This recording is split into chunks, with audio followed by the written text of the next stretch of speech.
right, everyone. Welcome to One Nation, a Sports Soccer Magazine Extra. This is your host, Kirk DeMars, and we've got a great program tonight. And I'm pretty excited about the gentleman that we have on here. Not just Coach Ted Lepage, but we've got Ryan Olson, our man that does a great Macho Man impersonation. He's on with us again tonight. And of course, we're going to just go ahead and call him still Birthday Boy, DJ Gill, because it was his birthday yesterday. Happy birthday, son. You don't have to, out my birthday in front of millions of viewers, Dad. Now I will constantly get all of these birthday cards and good luck wishes. I mean, oh man, I'll take the millions of fans are viewers. gonna go nuts. That'd be great. Hey, we No, got a great like you program said, tonight. I'm very excited. We've got an action packed program tonight. Like you said, not only have we brought in a guest host, Mr. Ryan Olson, and if anyone knows Ryan, that's enough to get me very excited.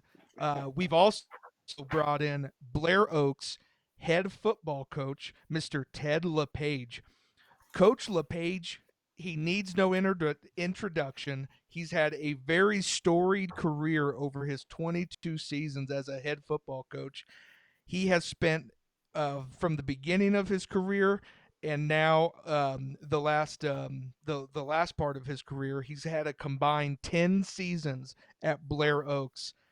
4 of those have gone for state championship. He's had 3 in the last 5 years. If that's not enough to get you excited about Coach Lepage, well, let me tell you, this past Friday night, he was inducted into the Missouri Football Coaches Association Hall of Fame. So we are extremely honored to welcome in the Hall of Fame head coach, Mr. Ted Lepage. Awesome. Coach, welcome. I really appreciate y'all having me on. Thank you very much. Well, we're very honored to have you on, as well as Mr. Olson there up in the right side with you. I mean, he looks very intimidating. I'm a little nervous, so I'm glad you're up there with him. And then I There you wanted to go. make sure that we showed that, I wanted to show in Jay's individual picture that there was his snacks. I don't know if any of the rest of us have snacks, but Jay does. Jay does. So that's good. Thank you, Dad. Hey, I wanted to point out real quick that we had Coach LePage. Our first time that we had an interview with him is when 2015 in the September-October issue. So uh, it's always great to have you on, as well as we had him on, and check this out on our YouTube channel on January 11th, 2021. We had him on the One Nation Sports Soccer Magazine Extra program. So check that out if you missed that. All right, Jay, I've done enough. Go ahead. Man, I don't know. Back in January, Dad, did we predict he would go win another state championship? I don't know. We have to check the footage, I'm but sure. I think he talked with us, and then he goes on and has this championship run. Coach, all we have to say is you're welcome. You're welcome. If we inspired you, you're welcome. Yeah. I'm just kidding. You're So, gonna make Coach, him. tell You're gonna us. make him sign off. Yeah, no kidding. Coach, tell us about this past season, the expectations, the challenges, the rewards. I would love to hear about leading these men to a state championship. Well, as first, I'm very humbled by you all having me on the show, and I really am excited to talk about our team because it started last December 2nd, and we of 2021. We met as a team, and what we do is we always bring back the starters and the returning seniors for the next season. We talk to them about goals and expectations of what they want to do, where they want to go, how they want to get there. And I've got a 5 formatted different sections that we go through. And all I tell them is they have to be attainable, measurable, and doable goals. I know that sounds simple and easy, but when you start trying to sit down and write out goals for your entire season in 5 segments, it turns into being about a 3 to 3.5 hour session when you do it over a course of a couple of days. But when we get done, it's pretty plain and simple. And when it was the first question was overall goals, and every one of the key players in that room said state champs because they were really, really kind of spent on what had happened in 2021. Their expectations were to win, and we went 9-3 and got beat out and didn't win a district title. So I think if I could say anything about this year, it was a chip on their shoulder team. They were every week. I would try to challenge him with some kind of motivational moment for the week. I go back to even Marty Schottenheimer. Marty Schottenheimer, who used to be the coach for Kansas City Chiefs, he had a really mantra for the week, and I try to emulate that. And mine was always something, just trying to make that a chip on their shoulder just a little bit bigger. And each week they bought it hook, line, and sinker. But a tremendous effort out of them. But I think if I'd say anything about this season, it was the communication between players and coaches. Nothing like I've ever experienced before. It's really everybody that was on the team would talk to a coach. Coach would talk to them, trying to win together. It was truly a really pleasurable group to be around. Fought through a lot of things, but it was never really any drama on a team. It was just a clean season as far as top to bottom, with players and coaches really getting along, and the fans were just fantastic all season also. That's great. I don't want to miss out on this part because you mentioned your coaches. You want to go ahead and tell us about what you appreciate about them? Well, it starts with Lerone Briggs. Lerone Briggs has been with me 21 years. He calls our offense. He is a tremendous asset in the framework of players coach. I know that gets overused, but what a great guy. The players just really radiate with him. He is able to get their attention without any kind of animosity. I'm a grinder. I'm gonna push your buttons. I'm gonna get after you. That's just my personality. LeBron is such an easygoing guy, but he's got that intensity. So he really brings out the best in all the players, and they easily talk to him.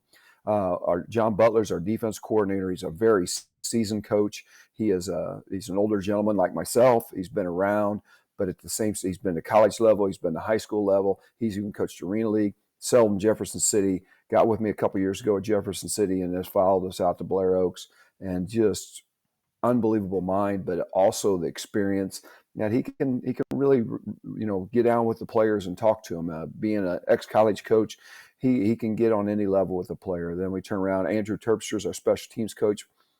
Played for me at Jefferson City, coached with me at Jefferson City. He is a fire plug. The guy is full of energy. He'll do anything you ask him to, continually just tries to motivate, never stops. When you go out on the field, he's the first person you're going to hear. And when you give you a great example, one year he was coaching the JV, and he pretty much put the JV all on the bench on the sidelines, completely let them have it, but it was so well done. He got a standing ovation from the crowd when he was done. It wasn't a berating. It was something that was just a real teaching tool, but he was just elevated his voice. And the one thing that Coach Terpstra emulates that I kind of do is I always tell the players, don't mistake passion for anger. We're not mad at you. We're just passionate about what we're doing. And Coach Terpstra really illustrates that every day. Then we go right down to Mike Hall. Mike Hall coached our offensive line this year. He is more of a back receiver coach, but he took on the offensive line this year, had 3 all-state offensive linemen, really seasoned coach. His son Adam was an all-state tight end for us this year. Just tremendous experience. He's been at it 30 years. So he's another guy that really has a good time. He's got an unbelievable personality and a great comic. I mean, he's always a kind of a prankster type guy, so he keeps it real loose. Josh Lindenbrink coaches our secondary and our inside receivers. He's been at Blair Oaks since grade school. He went to high school there. He's been on staff. When I came out there, we kept him on staff, and he is a Blair Oaks through and through guy. Green and white runs through him everywhere. He does a great job with talking to the players, but he also is just a tremendous energy ball also. Sean Hall came on, was a new coach for us this year. He was kept emailing me, came out and visited a couple times. Tremendous energy, comes from the St. Louis area. And he really had a good time. This year, we had to kind of remind him, not every year you're coaching, just because this is first year coaching, not every year you're going to go 14-0 state champs. And I appreciate this because this is hard. This is hard work. Our last guy is Ben Stockman. He is our manager. He is our go-to guy. He does everything. He's been with me for about 6-7 years. Golly, if there's anything you want, Ben does it. He's just always organized, has everything together, takes care of the players' equipment, takes care of the players' traveling, anything they need, anything we want, Ben gets it done. Thank you for doing that. I appreciate you letting us know about your coaches. They're very important to the success of any Very program. important. Yeah. You bet. Coach, I want to talk a little bit about coach talk and coach speak because you've been doing it for so long. And when I was playing football, all the coaches I played for, it seemed like they always had different ways to motivate us for each season, each game, and it was always different. It was never the same thing. And you've been coaching all these years. How do you keep coming up with different ways to motivate everybody and make it new and fresh every year? Well, great question. First, I don't think of myself as a coach. I really never have. I never wanted to coach. I wanted to play. I really want to be a player. And I think every day I take that intensity of, I want to play this game. I don't want to coach it. So I go from a player's perspective on how I approach motivating them. The other thing that I think that I do, and all my coaches talk about it all the time, you can't tell when I'm acting and you can't tell when I'm serious. I don't ever cross that barrier, but each player is different. Each player's got their own way of being talked to or coached, and you got to try to find that common denominator where you can get through to each player. But I think the most, if we're playing a really, really good football team, and I mean like a really good football team, I may be as relaxed as any coach you've ever seen. If we're playing somebody bad, you walk on our practice field, I may be a lunatic. So I change. My coaches say I've got about 27 different personalities, and I try that. You got to find what's working for that day, for that minute, that hour. But I never ever really. If I ever get after a player sometime during practice, sometime during that practice, I'm going to go try to find them and tell them why. I'm going to tell them I either love them or tell them, here's why I'm doing this, but I'm not going to let them sit on that. And sometimes it's hard because sometimes kids will walk away, they take it personal. And again, we don't try to cross the personal side. And I really try to tell them that when we're in between the white lines, man, it's game on. I'm gonna be on you. I'm gonna get after you just like I did as a player. But when we walk out between those white lines, I want to make sure that we let them know that, hey, today was a day that we were going to challenge you, and here's why we're challenging you. And I think today that's much more than when I started back in the early 90s. When I started coaching, you never told a player why you got after them. You didn't tell a player anything. Yeah. Today, you really got to tell them why. You have to really let them know because they'll see through you, man. These kids are so smart. I always hear the phrase, kids don't work hard and they're not smart anymore. Man, these kids are smart and they know things that we didn't have any clue. They will smell a rat. If you don't talk to them, you don't communicate, whew, they will get after you in a hurry. So we really try to be open and honest with our players because there's no other way to be. And sometimes, like I told them, you don't ever always want to hear what somebody has to say. Honesty is not always the best policy when it comes to football, but I do it because I want to go sleep at night. So I'm very honest with them. Very good. That's awesome. So one question that I feel like I don't know. I've never been a multi-champion, so I don't know. But I feel like it might get annoying, and I don't want you to pick which one's the best. But I just want to know you've had 4 state championships. How was this one special or different compared to the others? It's the next one. And I'm honest. My mom and dad raised me that you never look back. You set a goal, you reach that goal, you go to the next one. So it's always the next one that's special. This past weekend, I got a chance to reflect. All of them are special in their own way because it's a different team, it's a different opportunity. You really, when you sit back and you talk to the players from that year, they tell you things that you don't remember. I remember games, but I don't remember all the extraneous stuff that goes on. And I think that's when I get around any players that have been part of a championship team or just players in general from a season. They'll go, hey, remember when this happened in the locker room? Remember when this happened? And I think that's the part of the bonding that goes on in a football team that gets way overlooked. Everybody looks at the wins and losses. They look at the things that happen between the white lines. Most of the stuff that happens with the team is just 14 or 15 games. That's a very short time. We're together. We'll start January 4th this year, and hopefully it won't end until the end of December. That's a long time to be with different players. So, some of the stories that get told, and it gets, urban legends get bigger and bigger and bigger. But this year's team was very fun. 2020 was one of those teams that was always interesting because there was so many different personalities. 2018 was just a revenge year, I think. And I hate to use the word revenge, but I think that was a revenge year for every Blair Oaks team for the past 20 years because, man, that team really had some fire. So the first state championship team I was part of at Blair Oaks in 2014 or 2004, that was we got to do this because this is a first. They'd never been done before. So I think that was that one year that, hey, we're going to do this because nobody else has done it. So it's different every year, but it's always just as much fun as the last one. So always looking for the next one. All right, so we'll be expecting to hear about some more next year, so that'll be great. Yeah, we got a meeting. We got a meeting on Wednesday morning to set the parameters. So that's going to be our first meeting. So yeah, like Coach Briggs said. He goes, "You always celebrate maybe on Friday night after game, but he said by Monday morning you're refocused, ready to go." And that's pretty spot on. Yeah, that says a lot about you and your preparation. But I want to ask this. This is again another side question. Tell us about how special it is to have a family that's so supportive of you. Oh goodness, my wife married into this crazy atmosphere. I started dating her when I was a graduate assistant at University of Missouri.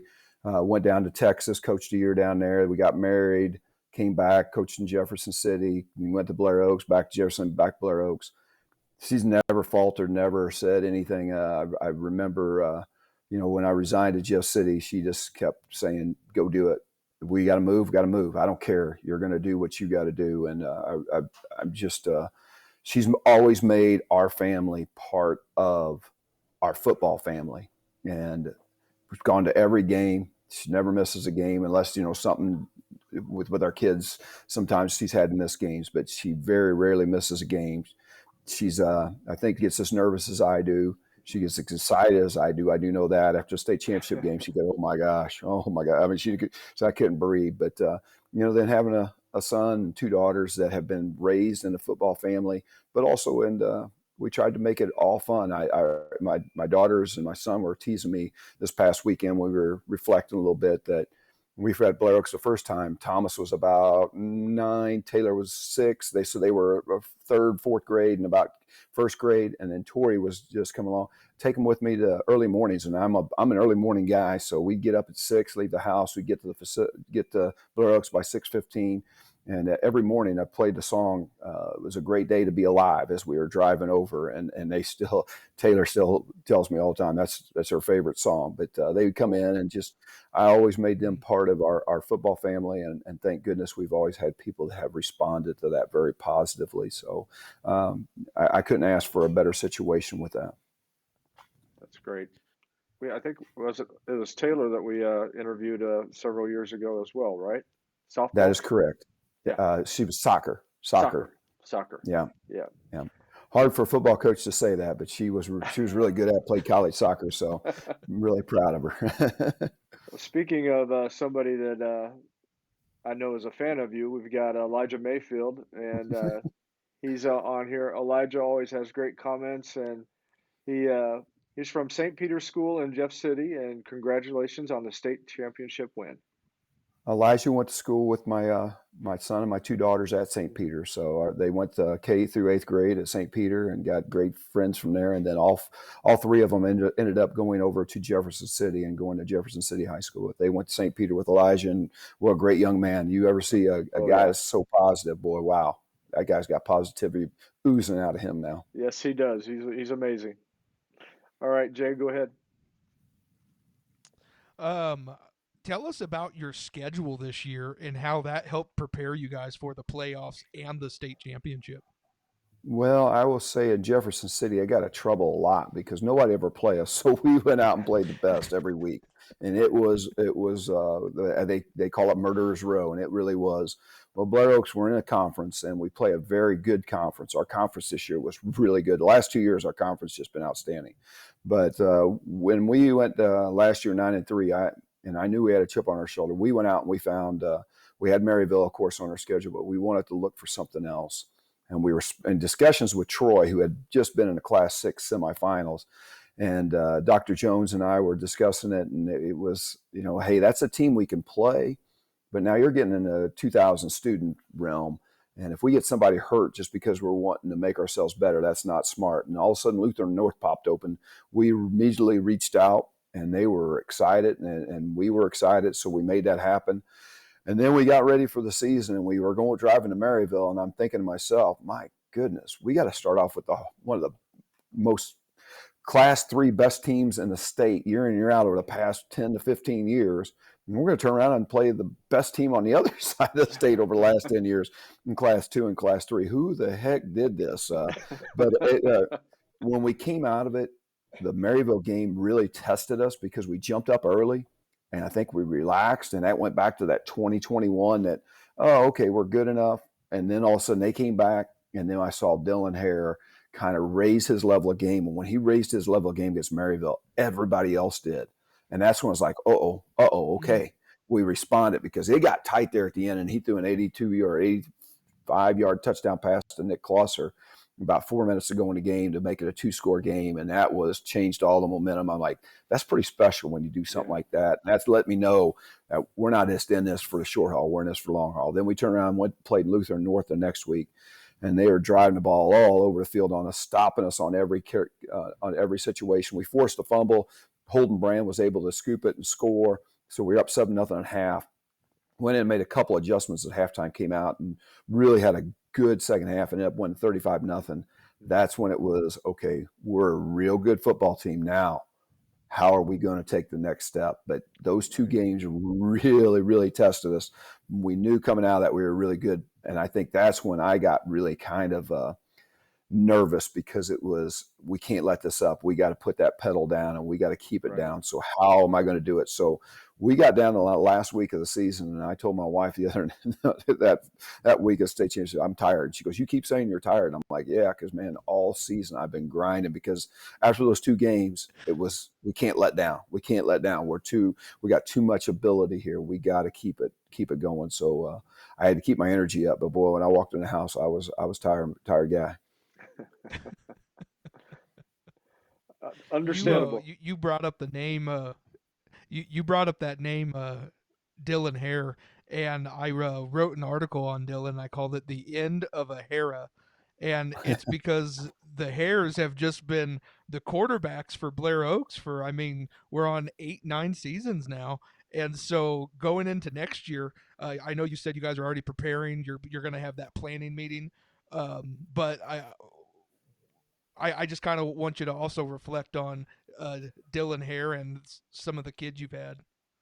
Well, to start with the Hares, you got to start with Scott and Sheila. Their mom and dad, great people. Just you couldn't ask for two better football parents.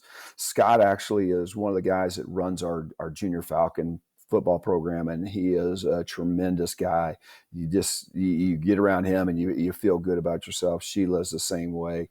They raised three really, really remarkable young men. I did not get to coach Jordan, but I got to coach Nolan. I got to coach Dylan.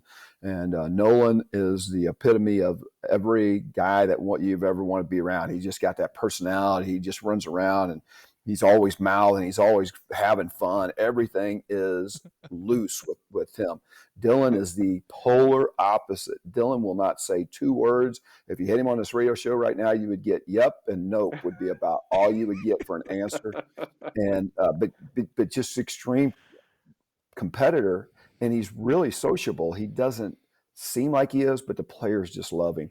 So the Hare family has been a big part of Blair Oaks. And I think a lot of it has to do with the personalities of their sons have been very cohesive with other players. And I think that it goes along with having great talent.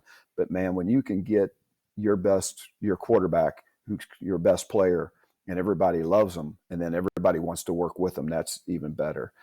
Also on this team, we had 10 seniors total on the team, and they just had been together since fourth grade. I'd say Adam moved in his junior year, but the rest of them had been together, and they were really a close unit.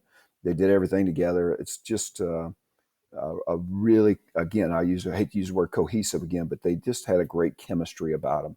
And the juniors really stepped up, and a lot of them had played the sophomores, and I think they also did not want just to be a role player with Dylan. All of them wanted to raise their level because he played so hard and so well every week. They all wanted to raise their level, and that's the best thing I can ever say about Dylan Hare. He raised everybody's level of play because everybody wanted to be better because he was doing it also. I would have to say something about his dad, Scott. He raised my level of awareness when I would play shortstop against him in softball. He was one guy, I would usually want people to hit the ball to me, but he was one guy I really didn't care if he did or not because he hit that ball so hard. I could see that. Yeah. Every time I'm around him, I always wondered how much athletic ability that gentleman has. Oh my goodness. It was insane when he'd hit the ball. Just want to get out of the way. Yeah. All right. Jay, well, what about you, Ryan? You got another question?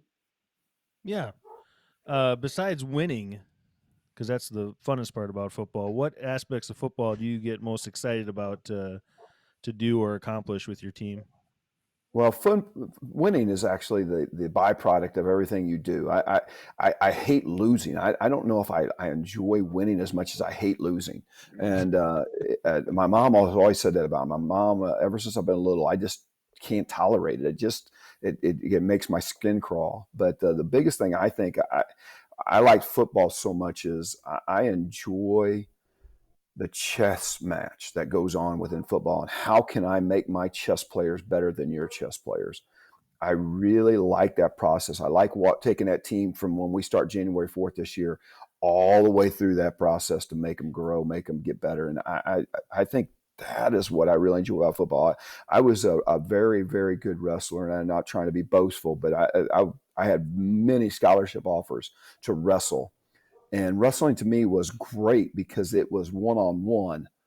Man, I love being around a team. I like being with 11 other guys trying to meet that common goal to get to the one place we could all go together. And I think that's why I always just kind of always went back to football, is because it was so much of everybody getting them all on the same page. And I think in my coaching, that's what I probably enjoy most, is trying to get them all on the same page, because it's so hard.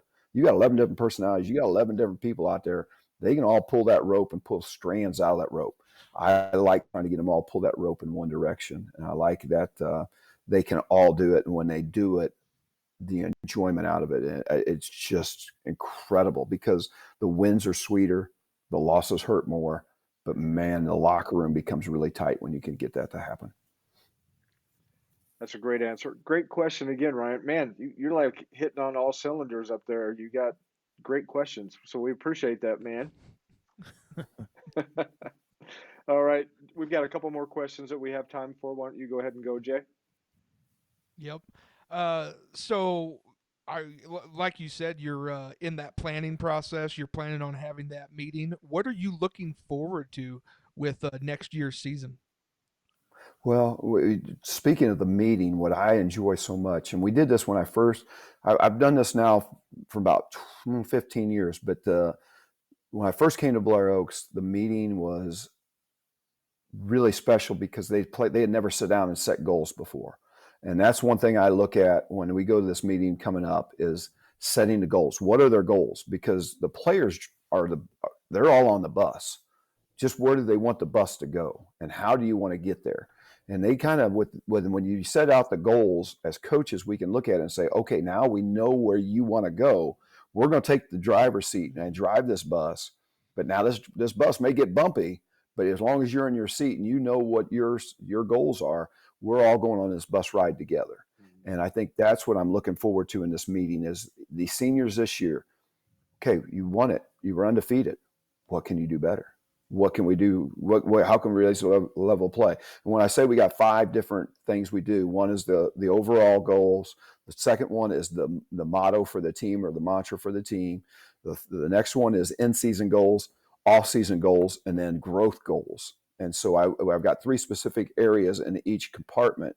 And then what you do is you get those players in, and on Wednesday I start asking them these questions, and I'll get the patented answer: well, work harder. No, great. How do I measure it? How is it attainable? Is it doable? What do we do with the work? What does that mean, work hard? And it's awesome to watch the light bulb go out in a 15, 16, 17-year-old's head of, oh, work harder. I don't know what I can't define it. Well, we can't define it, then it's not a goal. So the goal now becomes, all right, I want to have each player gain 5 pounds on their bench press. Okay, well, that's something we can measure. And we can set parameters on how far. It was 9 weeks? Is it 18 weeks? Is it 20 weeks?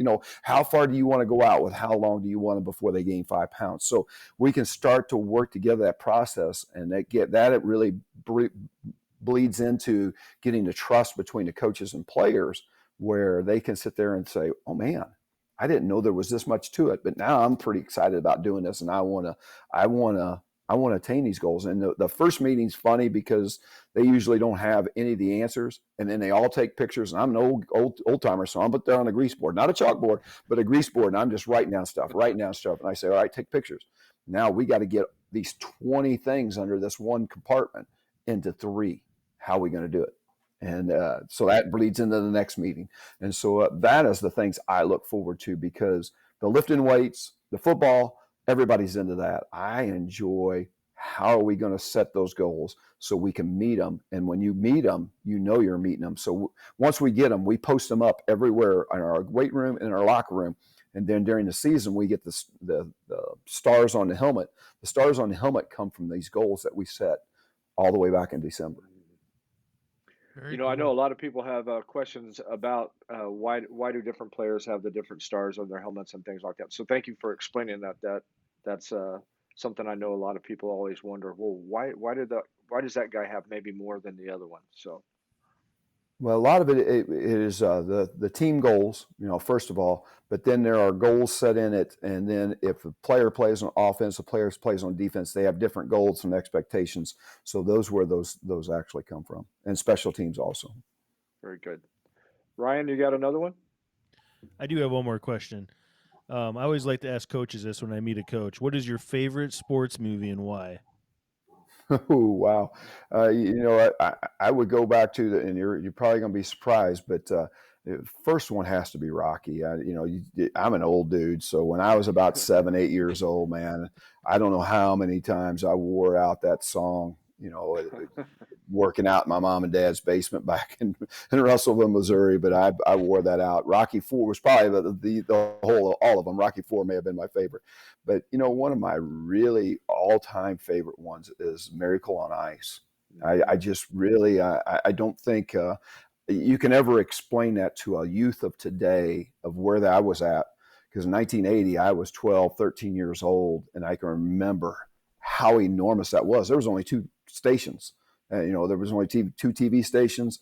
And I can remember sitting down with mom and dad at that night, and I know it was tape delayed at that point in time. Now, I didn't know back then, but I knew it was tape delayed now. But they played that, and just to feel the enormity of that. We had no idea what hockey was, but it was just that whole feeling. And when I watch that movie, I get that feeling back, because I remember my dad standing up yelling and going, "Get him, get him." And I'm like, what do they do? He goes, "I don't know, just get the Russians."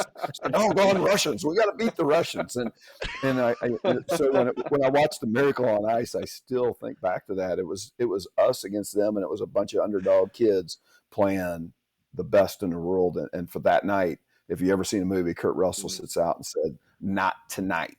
This is our night." And I was like, man, that gives me chills still. Absolutely. What a great way to end our segment with you, Coach. Thank you so much for coming on and joining us. And again, congratulations on the state championship. Congratulations on being inducted to the Missouri Coaches Association Hall of Fame.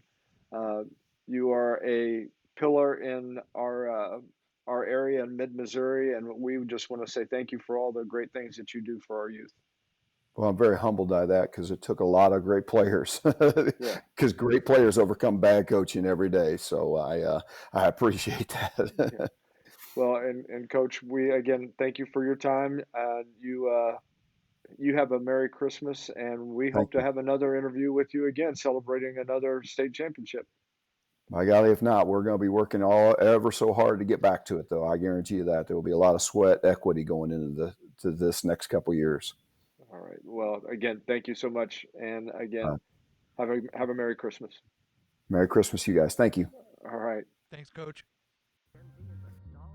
The news says Gen Z is struggling. I've got news for them. I wait tables, but last week I built a field hospital. I put out a forest fire. I stopped 1,000 attackers. And a natural disaster. I've saved lives. And led a team on patrol. I serve. While I go to school full-time. While I work full-time. The greater the challenge, the stronger we become. Not everybody is an 8 to 5 Monday through Friday type. At CNS, we have employment options for the way you want to work with our flexible scheduling program. Flexible scheduling is designed to fit your lifestyle and allows you to be in control of your schedule. CNS offers insurance plans upon employment. Celebrating 45 years of staffing, CNS Business Services. Say yes to CNS. All right. Wow, what a great interview. That was a lot of fun. It was great to have him on there. And look at you guys with your questions. You guys are awesome. So, segment 2. But before we do segment 2, Jay, why don't you thank our sponsors? I will indeed. Starting off with Missouri Army National Guard. The statistics out there say that 5% of the nation of people who are eligible to join the military, 5% of them have that calling in their heart that they want to serve, and less than 1% actually act on it. And so I'm speaking to you right there in mid-Missouri. If you're part of that 5%, if you want to serve your nation, you have that calling, that desire, reach out to the Missouri Army National Guard, and they will help you get into the right career field, and they will make sure that you are taken care of the whole way. Great people. We love partnering with them, and we love our service members and people who protect our country. So we always say thank you to them. Thank you, thank you, thank you. Next up, we do have CNS Business Services. They have been around for 45 years. This is not a business that just got started last year. They have been helping people get aligned and get with the right company. So if you need flexible hours, if you have certain criteria you're trying to meet and looking for a company to help you meet that, get with CNS Business Services. They will get you connected to the right businesses, and you will start working and getting fulfillment in your life. Outstanding. As usual. Outstanding. Perfect. Now we can touch on that interview with Coach Lepage. Ryan, can we hire you every week to write questions and come on? Those Man, I want to go run. I need to go sprint around the block after that. That guy motivated me. Holy cow! I had chills when he was talking about Miracle on Ice. I'm like, why do I have chills? What's going on? I think if that guy was my coach in high school, I'd probably be playing Division I football, probably defensive tackle for the Jets. Man, that's awesome. That's good. Well, I know you guys are looking forward to this next segment, so why don't you just take it away, dude? We just love talking about sports. We can talk. I think me and Ryan are just going to spend the next couple minutes talking about Coach Lepage. I don't think we're over it yet. Yeah, he's a great man. Man, that guy is awesome. Anyways, Ryan, NFL Week 14. What are some good standings updates if people are wanting to know about NFL football? Let's give them an update. Oh man, I got a lot for you, Jay. I got the standings written down here. I went through it today, and I'll tell you what, some people have some pretty good matchups, and some people that are in the playoff contention right now or might be leaving the playoffs. But let's go through the NFC, the top 7 teams, the 7 seeds to make the playoffs right now. Number 1 is Philly, 2 Minnesota, 3 San Francisco, 4 Tampa Bay. That's correct. You heard right. Tampa Bay is in the playoffs because they're in a terrible division. Number 5, Dallas. 6, Washington, and the Giants are at 7. Teams that are still alive in the NFC, there's a lot still. Seattle, Detroit, Green Bay, Carolina, Atlanta, Arizona. However, Arizona is probably out because I just saw Kyler Murray probably tear his knee up. So they're probably out. The AFC, the one that's near and dear to our hearts, Buffalo is at the number 1 seed, Kansas City at 2, Baltimore at 3, Tennessee at 4, Cincinnati at 5, Miami at 6, LA at 7. In the hunt, the New York Football Jets, I guarantee guarantee on the show they're making the playoffs. All right. New England, All Jacksonville, right. and the Las Vegas, Jay.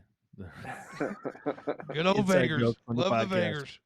Vegas. The Raiders still have a chance to make the playoffs. It's not very good, but they still got a chance. Nope. But the NFC, Washington and the Giants, their schedule is pretty brutal going forward. I don't think they're going to make it. I honestly think Detroit might sneak in there. They got one tough matchup next week against the Jets, and after that, they got 3 easy winnable games. So I think they're going to sneak in. They've been playing really well. Well. And then the other team could be Washington or Giants or Seattle or possibly even Green Bay. Green Bay's got an okay matchup, but I think it's going to probably be Detroit. And if I had to guess, I'd probably say it might be Green Bay looking at these schedules. And then I think I really think Carolina might overtake Tampa Bay for the division title in that division, which would be very interesting. Very interesting. The NFC South is the only division where every team has a losing record. And I'm like, why does one of them even have to make it in? Like, I feel like there are teams more deserving than that. I would just wish they would just get rid of that division and let Detroit play, because I think everybody just wants to see Detroit make the playoffs. Isn't America in love with Detroit right now? Mm-hmm. Somebody is. Now, on the AFC side, we'll talk about what everybody wants to hear in mid-Missouri. The New York Jets are the team nobody wants to play in the playoffs, and they have 3 easy games, maybe 4: Detroit, Jacksonville, Seattle, and they play Miami in the last week, who might be sitting their starters the last week. So we got a chance to make it in. But other than that, I think the top 6 seeds that are in there are probably going to be the ones to stay. Now, what order they're in, I don't think Buffalo is going to stay at 1. I think Kansas City is going to pass them up, looking at their games going forward. So I think they'll be the 1 seed, which is huge in Kansas City to get that home field advantage. You know, I had my hopes up. I especially had them up when we were beating the Broncos 27-0, and I thought, man, we're doing it. We're doing what the Chiefs do. We're gonna win out the rest of this year. We finally have an easy schedule, and then we let Russell Wilson and the Broncos look like just vintage Russell Wilson. I was like, is Peyton Manning out there? Like, what's going on? How are they scoring so many points? The Broncos scored the most points they have all season. And, of course, it's against the Chiefs. And I felt like we almost lost that game. Well, Jay, it had to do with static electricity. And, I mean, it was absolutely moving through there. And I don't know. That was just my best guess. It must have transferred to his microphone, too. I don't know. That was my best what happened? Tell us what happened, because it was horrible there in the second half. You know what I like about all you Chiefs fans is I go to work today, and everybody's a Chiefs fan. And last week, every one of them were like, "I think we're going to win the Super Bowl. I don't see anybody beating us." And today, we're 1 and done. We're 1 and done in the playoffs. We're out. Anybody can beat us. We're done. Everybody. Fair weather Chiefs fans. Did you see how bad it was? Like, it looked so bad against the Broncos. What happened? They've got a good defense, so we got to talk about that. I mean, they have one of the best defenses in the NFL. Yes, they do. 2 of those interceptions that Mahomes had, 2 of those interceptions, those were just great plays by the defensive player. But the other one, no, that was right at him. They have a good defense. They got a good D coordinator, and they came in with a good game plan. It's going to happen. It's going to happen. What about that pass from Mahomes? All right, well, oh my goodness. Oh, thing of beauty. Yeah. That's the thing with the Chiefs. How can you ever? They have Patrick Mahomes. Yeah, like the biggest generational talent quarterback I've ever seen in my life. He's like the Michael Jordan. You know, he that guy. So they talk about MVP. Jalen Hurts, everybody keeps saying should probably win MVP. Patrick Mahomes reminds me of Michael Jordan back in the day. He should win MVP every year. but everybody wants Charles Barkley to win it, even though it should be Michael Jordan every year, right? That's how I feel with Patrick Mahomes. He should win it every year, but we're always looking for somebody to win it other than him. Yep, I agree. Should he talk more about? We need to hear more about the Jets right here in Mid-Missouri, though, don't we? Well, let me tell you about that I Jets do game wanna- yesterday.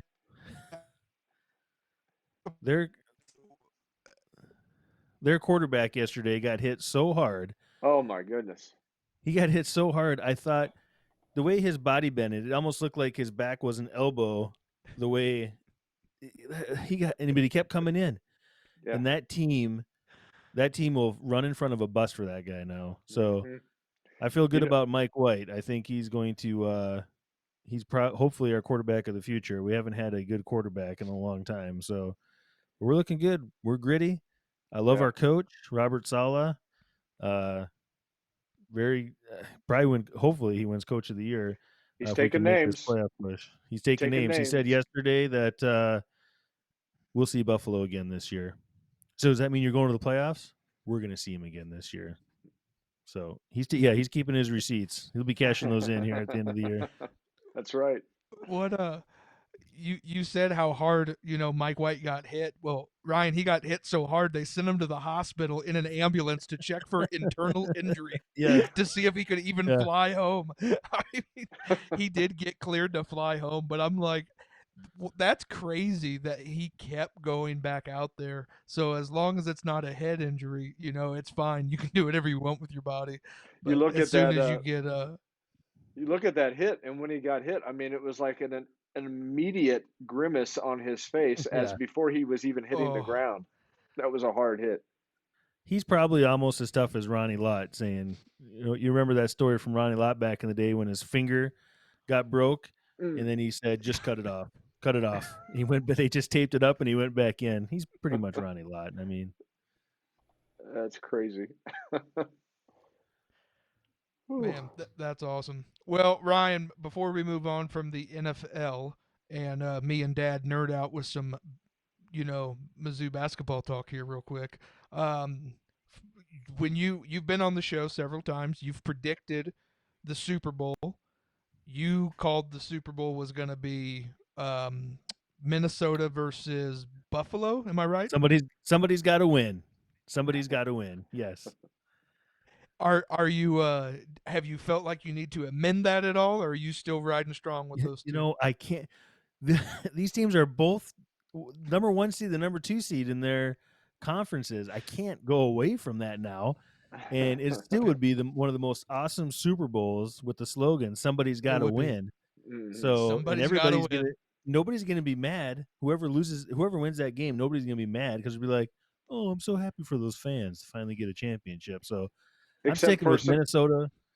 Yeah, I'm except sticking for with some Minnesota, fair weather Chiefs fans, though, Ryan. Except for some fair weather Chiefs. Yeah, fans. but I think even the Chiefs fans be like, "I'm happy for those fans. They've had it rough." I'm ready. Somebody's got to win. Let's do it. I really hope if it does come down to them, I hope they use that slogan. Somebody's got to win. That's fantastic. And I'm still sticking with my preseason MVP too. I had on the show Jalen Hurts. I'm still sticking with that too. Well, he's right there. That's for sure. He's right there. All right, Dad. MIZ. Boo KU. Let's talk college basketball. What happened? I've got a lot of people that send me a lot of stuff, and this was sent to me today. I get a lot of text messages sent to me always before KU Mizzou play, and it's been happening for years. And I just have to say, rock chalk. That's all I got to say. I have gone through so much of that for all these years. I can remember going to the Mizzou KU game up at the Hearn Center, and I did a pretty dumb thing though. I had in my van that I was driving, I took my friends up with me. In the van, I had a KU parking only sign up in the window, and as I got out of the van, I thought, I better take that down because this is a hostile environment. We walk inside the arena, and my best friend Mike Klutz, that guy the moment we walk into the arena, he turns and points at me, goes, KU fan, KU fan. I'm like, oh my gosh, you're going to have to catch a different ride home if they kill me. What a true friend. I know, he was awesome. He also points out that I'm older than him, but I he just had a birthday and he's the same age right now. I remember going to the Mizzou KU game. And you actually took me to one. This is before KU left, or before Mizzou left the Big 12 and went to the SEC. And I remember looking around, and this crowd was just wild. They're Oh yeah. loud, they're screaming. Ryan, there's little kids here, and I'm like, there's little kids everywhere with their parents, and it's the loudest chant I've ever heard. MIZ, a very special F word KU. And that is what everyone was screaming. And I couldn't believe it. I was looking at Dad like, what's happening? Like, how can they be screaming this? There's little kids here.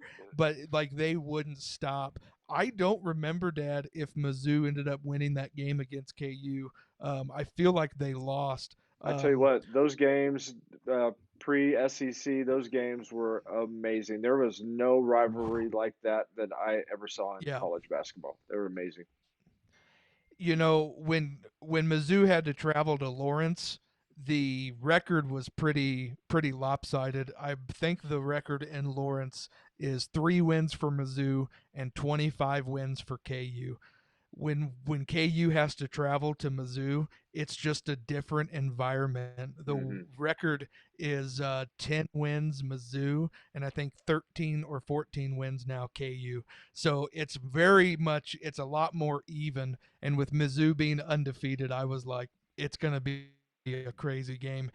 Turned out KU is a very solid basketball program, and they ended up winning that game by 30 points. 28 to be exact, because your grandpa Ted, he just said, oh, they didn't get blown out, it was only by 20 some points. And I'm thinking, what's your definition of blowout? I mean, come on. 2 points under 30 is not a blowout. Okay. Hey, but with that being said, when Mizzou's not playing KU, I do love to cheer for Mizzou football. Absolutely. So I'm excited. They're 9-1. I hope they can get some momentum back, and I'd love to see Mizzou basketball become relevant again, especially in a tough SEC division. So we'll see what happens. But college basketball is back, and I'm loving every minute of it. They've got, I think, 2 more years, I think, that they're playing in this particular segment. I hope they continue that, because that's a big deal around here, and it's a big deal around Kansas as well. Yep. Absolutely. So looking at the time, I mean, I think we've been on air for quite some time now. Sports Locker Nation, you guys are amazing. We love tuning in with you every week, Monday night, 7:00. We love bringing on literally just inducted this past Friday, head coach Ted Lepage. We reached out to him. We tried to set up that interview. He got back to Kirk today and said, yeah, I'll come on. And we were like, sweet. We already had a whole segment planned with Ryan, an episode, and we were like, we'll change that up. If that's when Coach Lepage could come on, we'll do it. And then obviously having Mr. Ryan Olson himself on the show from the Man-Child Chronicles podcast. Such a treat. Love having him on. He's our, if we had to give an award out for, the guest that shows up the most, that would definitely go to you, Ryan. So we definitely love having you. So if you want us to keep bringing on awesome people every week, you know what you got to do. Share our program. Comment throughout the show, watch it with us, give us comments. Love those comments you bring, Mr. Elijah Mayfield. And then and then you just gotta like our program, share it out with your friends, let them know, let them tune in, and we'll just keep bringing you awesome content every week. So this is One Nation, a Sports Locker magazine extra. I'm the co-host Jay. That's our best co-host Ryan Olson. And we are out of here, and we'll see you next week. Well, Love you hold guys. on. I want you guys to Whoa. tell real quick though about the Man-Child Chronicles, and then it's only fitting that we have the Macho Man close us out. My guy Ryan, you got That's this. Well, I want everybody to make sure if you like listening to podcasts and you like driving, listen to the Man-Child Chronicles podcast. You won't be disappointed. You got me and Jay's brother, our bud Mike. We're on every Friday. We do a sports one that comes out on Tuesdays. If you like to laugh, if you like to listen to sports, those are the podcasts to listen to. And that's all we're going to do tonight on the show. Oh, yeah. Dig it, brother. All right, outstanding. We've got to just make that our closing. We've got to find a way to get that as our closing. Ryan, thank you so much. Jay, thank you. Thank you everybody for watching tonight. God bless you, and we'll see you next week.